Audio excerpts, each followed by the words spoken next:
Hi, everyone, and welcome into the Writers Roundtable. I'm Taylor Stern with Brian Broaddus, Rob Phillips, and Nick Eatman.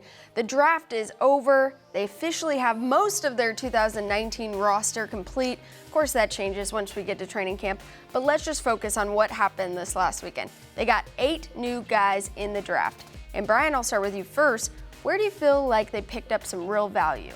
Well, I think, guys, that if you look at when you put together your board, you're trying to find ways to make sure you have the right guys at certain positions. And then that way, when the board starts to get picked clean, you know where to go with the next pick. And I think if you look at what they did late in this draft with Mike Weber, and Mike Weber on their board sat as a guy probably late third, early fourth. And all of a sudden now you're picking late in this draft, and you can say, wait a minute, the board's picked clean. That's the guy we need to go get right there. I think they did a great job overall, but Mike Weber's one of those guys, the running back from Ohio State, seems to be a guy, third, fourth round value, very, very late in this draft. Should come in and help him in a backup role right now.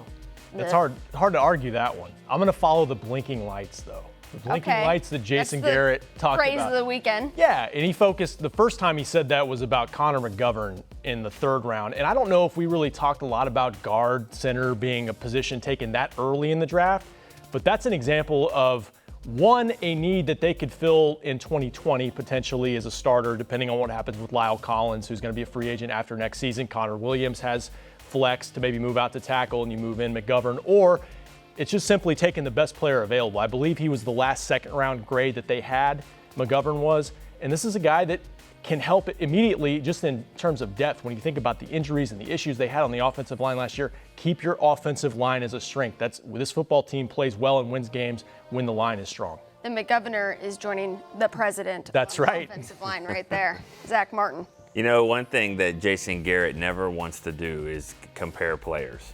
Stephen Jones has no problem doing that. He called Tony Pollard a poor man's Alvin Kamara. If he's anything close to Alvin Kamara, then that's going to be good value there. The key is, and I guess I'm calling out Kellen Moore and those guys, are they going to use him like that? Because it is hard to not give the ball to Ezekiel Elliott, not have him on the field.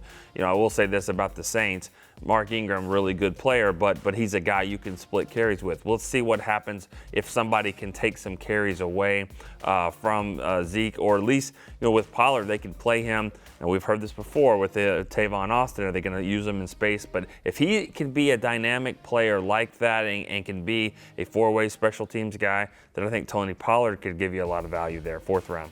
Well, I was just going to say, I thought it was easy as 1, 2, 3 to say Michael Jackson could have been one of those guys, corny right there. But I heard a lot of people talking about Michael Jackson and Joe Jackson out of Miami, and the fact that they're going to really be able to work with Chris Richard, get in there, see what they can do as far as competition. No, you're right about it. And I had lunch with Rod Marinelli yesterday, and he was surprised that Joe Jackson, the defensive end from Miami, was there. He's like, wait a minute, now here's another one of those guys, we talk about that third, fourth round grade, and all of a sudden you're picking him late in the draft as well. So, they went and got their defensive tackle. That's something they wanted to do throughout. Came down to Hill or Thornhill, but they made the determination to go, and then here they pick up a defensive end with those third, fourth round grades at that point in time. That's a good thing to do. Jelks is another one in the seventh, a guy that was an first team all Pac-12 guy, just sitting there in the 7th round that they had a much higher grade on as well. It just seems like they won the weekend. It started off with getting Amari Cooper, of course, back all the way in October, came here, and now we're ready to get started. Stay tuned to everything on DallasCowboys.com, and thank you so much for watching.